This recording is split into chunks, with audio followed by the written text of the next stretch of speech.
Hi guys, for today's vlog, nagtapok na pud mi sa akong mga amigo dinhi sa balay sa among tapukanan, family Formelies. Ug syempre makita nato nili ang akong mga kaiban nga mga vlogger.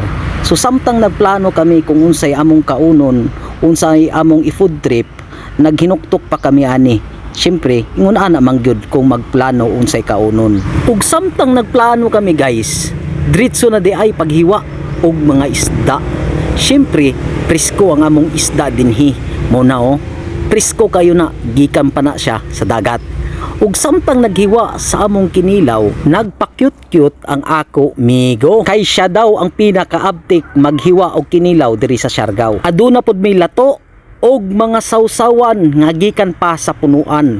Lami ni na pagkabuhat guys, kay syempre gihiwa gyud namo ni og dili basta-basta. Right after that, amo nang gimikos-mikos ang among timplada.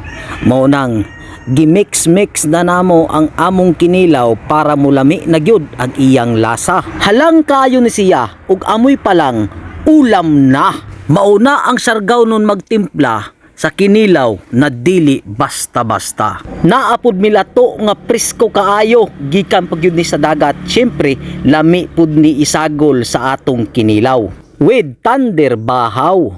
Kay lagi daw makatambok ang bahaw. Right after that mga guys, syempre plastado na may sa among kananan. Pakyut-kyut kadali kay taod-taod mangaon naman. At hindi makukumpleto ang kainan kung walang Coca-Cola. Right after that, nahubas na guys ang among kinilaw. Kay syempre mga barako ang akong mga kauban. Kusog yun ni mga aon ba. Kung sa motor pa, tag 1000cc, 2000cc, 3000cc, 4000cc, 5000cc, kusog ni mo kaon og gasolina.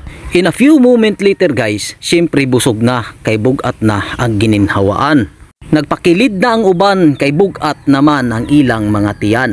Banat gayud guys, kay taod-taod ato nang abrihan ang atong tinaguan. Ug samtang nagbukal-bukal na guys, syempre akong tagbantayan ang reaksyon sa akong mga kauban. Ug karon iya nang gibirahan, iya nang gipabukalan, kay lagi gusto pud niyang matilawan. Ang sarap. Wow, ang galing. Sulirap ang mata ni Bert. Wow. Og karon gikuha na pud sa nako ka amigo.